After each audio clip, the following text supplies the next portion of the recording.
Hello guys, and today we have here another very awesome duel. We have here a post commentary. This is a replay. This is the match that I promised with HTPP. If you guys saw the deck profile yesterday, this is of my own deck. It's Hands, Trap Tricks, Thunder King, also Dyna, and we are facing off against some Spirit Beast, which is really nice because this isn't that good of a matchup for me. Again, I went over the bad matchups, and we just see here just simple Fire and Ice Hand plays. And this is what I love about playing rogue decks with Fire and Ice Hand. People do not expect the Fire and Ice Hand, which means you can see people set stuff main phase 1 and make your Ice Hands live, which is just beautiful. So he attacked into a Fire Hand, and let me get that off. And he's making his play. And I'm really scared here because if you don't understand why this is a bad matchup for me, it's because my Trap Holes, which is my first line of defense, doesn't do anything to the Spirit Beast because they'll just bounce back. If I Bottomless Apelion, he's gonna bounce back. If I Time Space Trap Hole, he's gonna bounce back. So there's nothing I can do except for Trap Tricks, which does work against them even if they do bounce back. I'll be negating some other effect of theirs. So that does work. And so I'm just really afraid of him contact fusioning into Apelion. I just cannot let him do it. And so I'm just trying to do my best. I get the potted economy, which is really nice. But here we see a stalemate. There's nothing I can do. And I try to ring a destruction on him. I have 2 Ice Hands set, and he plays beautifully, gets rid of the face down, and it misses timing because ring a destruction was the last thing that happened. So I'm able to attack into his back row. Sorry for that coughing, guys. I'm a little bit sick, it seems. Allergies getting with me. But he then bottomless. Does he bottomless? Yeah, he bottomless my Thunder King, which makes me very unhappy. Then he gets Macrocosmos, which makes me really scared, so I just go for an Excite on Night Blast. And that pretty much clears away everything. And I'm still sitting with that pot economy, just waiting for that one more monster, and he gives it to me. He puts that Excite on Night in the graveyard for me, so that is lovely. And it is pretty much neck and neck here for the most part. Not much either of us can do, and I get the Bandy's Emptiness, which is really nice. So I go for the potted economy play. And I joined to 2 traps, 2 Trap Tricks, Trap Hole Nightmares, which really scares me, really makes me unhappy. And I'm just hoping that he does that. Yeah, I was really hoping for that. I love it when they try to go for any Excites on Night, and I just do it Trap Tricks. So I was able to get that off, and we're just top decking out of here now. Pretty much nothing either of us can do. He gets the warning, he has the win. He can eat, and now he's just trying to push for game as much as possible. I am his back row. And I draw into my own warning, which isn't really good because I only have, like, what, 2,900 life points or something? So he goes for the attack, killing my warning, and then I go for Vanities when he tries to use an emergency teleport to go for game. And I get a Fire Hand, which is really, really nice, but again, I have Fire Hand and Vanities, and if Fire Hand leaves the field and goes to graveyard, Vanities will be Chain Link 1, and that is unfortunate. So now I need to play the aggressor, I need to be on the offensive, I need to do as much damage as I can, so I go for the attack, and of course it gets Mirror Force, which is really bad. He gets the Vanities to go away also, so couldn't do, but he isn't top decking out of anything yet, so I am in a good position. So I take the Fire Hand.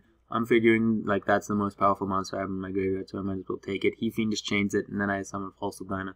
Really important thing I do in this deck is I like to summon things main phase 2 after my attacks, and that is one of the reasons why to prevent Mirror Force is to just make sure that cards like False Dyna, which is really important, a card that you just want to have stay on your field as long as possible, stays protected. He gets his Apelion, which is really bad for me, because then with that D-Fission, this is not much he can do, and he has a 23 beater now for a couple of turns. As long as he has a monster in the grave, and a Spirit Beast in the grave, he can use that Apelion. But I drew into D Prison, so I was able to luck out of everything that he's doing. He still vanishes, just doing some Spirit Beast stuff, and he has that Torrential. So if I move to summon a monster, I could be in a lot of trouble. So I just start attacking with the False Dyna. I have to attack with something. He draws into an E-Tail. He cannot use it because of False Dyna. And I draw into a Mirror Force, so I have Defense, which is really nice if he draws into another monster. And he does not. And that was the last. This is what's in his deck for the most part. He doesn't have anything that he can draw into. And again, summoning main phase 2, attacking first, and then summoning main phase 2. That is a very big thing that you do with this deck. you have to play very defensively in order to get anything done. And so we then go on to game 2, and we did do some siding. As you can see, I put in pulling the rug. This is a matchup I forgot to mention. Pulling the rug is good in.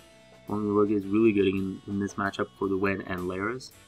And for once that Pendulum monster, the Zephyr monster, comes out, the pulling the rug will also stop that.